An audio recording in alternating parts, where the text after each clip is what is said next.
abtiga raranguge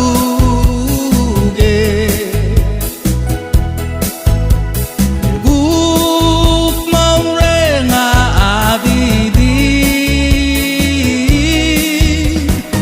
on ngaradi mo alde ule eben lo mol maulule ma la ol guk ti mga widara lemu sel guk pola kabasange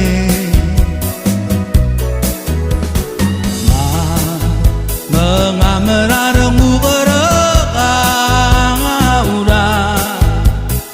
lamang na tela silseka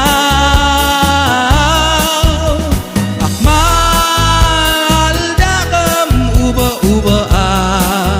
adame tibong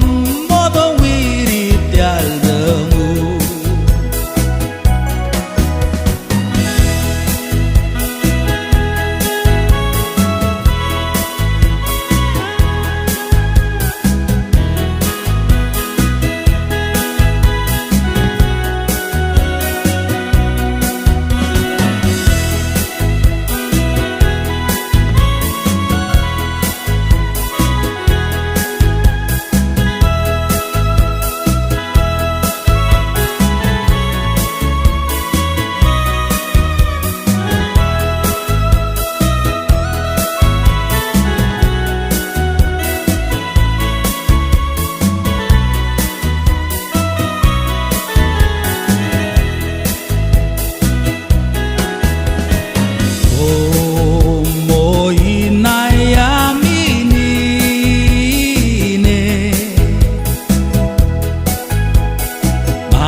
suka kendiage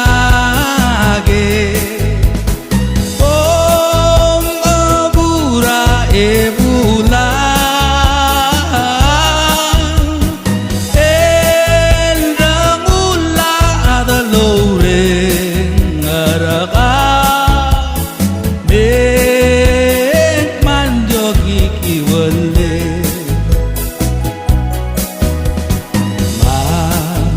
laol guk ti mga widara tumu sel guk pola kabasange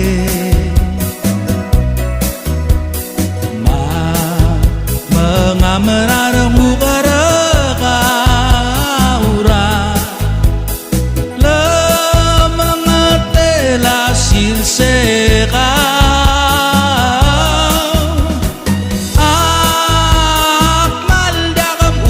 uba